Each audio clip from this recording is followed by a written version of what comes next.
Yo guys, so konting update lang sa ating manukan. So bale sa mga first time na manonood sa aking video, ako po ay nag-aalaga ng mga Rhode Island Red at Black Australorp. Bale, first time ko lang din naman mag-alaga at pinapakita ko lang yung journey ko sa pag-aalaga nito. So right now, gumagawa po ako ng breeder house kasi 4 months na I think yung mga manok natin at malapit na natin silang ilagay dito para sa pangingitlog nila. So tapos naman na yung bahay. Ang ginagawa ko na lang ngayon yung itlogan nila yan. So 6 yan. So mamaya papakita ko yan pagkatapos. And ito na yung mga manok ko.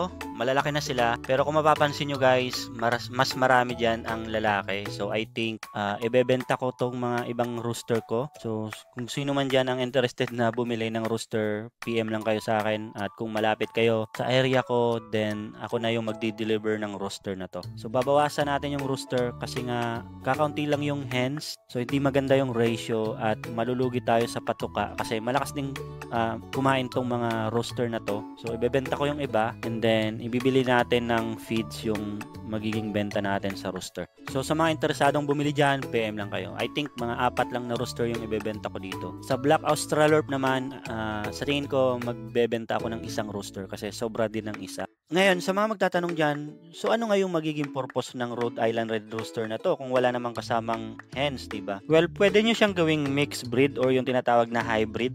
Kumbaga, kung may native chickens kayo dyan like darag chickens, pwede nyo siyang palayian gamit tong Rhode Island Red Rooster na to. So, ang mangyari niyan, magkakaroon kayo ng chickens na lasang native pero mas malalaki. Since yung tatay nila or yung roosters ay Rhode Island Red. May mga kakilala nga akong gumagawa niyan, so gusto nilang i-maintain yung lasa ng pagka-native kasi mas masarap sa tinola. So ang ginagawa nila, binibreed nila ito sa mga heritage chicken like this one. So ang kalalabasan, mas malaking chicken pero lasang native. Anyway, kung wala namang bibili ng mga sobra kong roosters, bala ko pa rin namang gawing tong idea na to in the future because at some point, mag-mix breed din naman ako ng mga native chickens like darag chickens to Black Australorp chickens para magkaroon tayo ng hybrid chickens and interested din talaga ako sa magiging resulta nun. So, bala ko rin naman gawin yun. But anyway, kung may interesadong bumili ng roosters natin, PM lang. Ayun, tapos na yung itlogan nila.